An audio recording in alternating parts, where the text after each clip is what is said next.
Halo semua, selamat datang kembali di channel ini, channelnya para tenaga honorer, P3K dan aparatur sipil negara.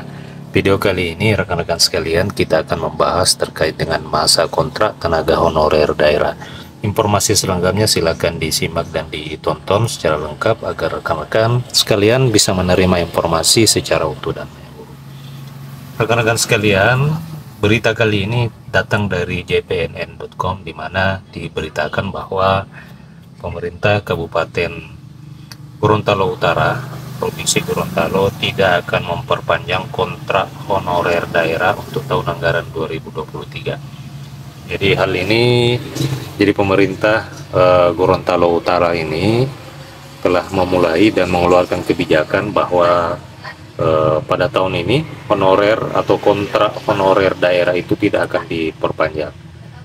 Sekretaris Daerah Gorontalo Utara, Bapak Sulaiman Lakoro, menyebutkan bahwa kontrak honorer daerah ini hanya sampai dengan bulan Juni saja. Dia menyebutkan bahwa pihaknya tidak memperpanjang, namun pemerintah daerah telah membentuk tim verifikasi untuk mengevaluasi daftar usulan dari para pimpinan organisasi perangkat daerah sesuai dengan keperluan tenaga yang di kantor masing-masing. Namun demikian, ia pun memastikan bahwa Pemkab Gorontalo tidak akan merumahkan para honorer tersebut. Masa kerja tenaga kontrak ini memang hanya sampai dengan bulan Juni di tahun anggaran 2023 ini. Sulaiman mengatakan bahwa tim verifikasi yang dipimpinnya beranggotakan para asisten, Badan Kepegawaian, Pendidikan dan Pelatihan, Inspektorat, bagian organisasi, bagian hukum, dalam waktu dekat akan segera melakukan verifikasi dan validasi data penunjang yang diperlukan di setiap SKPD. Untuk keperluan honorer ini bersifat darurat seperti tidak tetap, tenaga kesehatan masih tetap bertugas seperti biasa.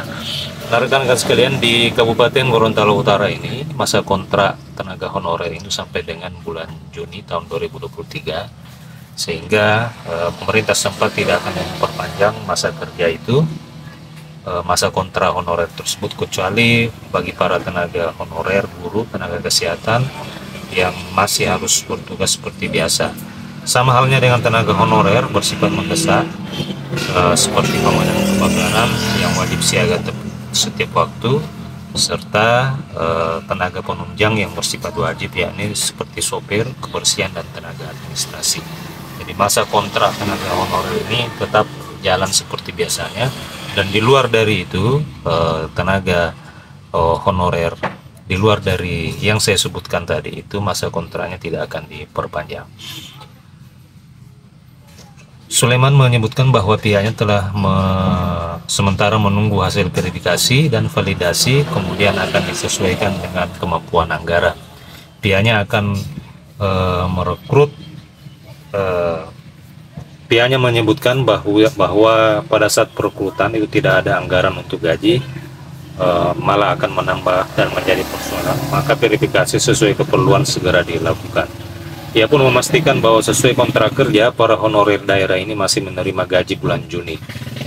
Kemudian ia menyebutkan bahwa jumlah honorer yang telah beralih status menjadi pegawai pemerintah dengan perjanjian kerja di daerah ini baru mencapai 267 orang.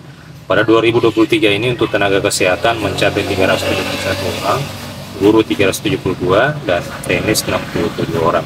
Totalnya telah mencapai 1077 orang. Nah, rekan-rekan sekalian, bagaimana dengan kondisi tenaga honorer, masa kontrak honorer di daerah rekan-rekan? Apakah masih berjalan seperti biasa ataukah sama dengan apa yang dialami rekan-rekan kita pada tenaga honorer di Kabupaten Gorontalo Utara ini? Silakan tuliskan tanggapan, komentar rekan-rekan di kolom komentar video ini. Demikian rekan-rekan, terima kasih telah menyaksikan. Sampai jumpa di video berikutnya.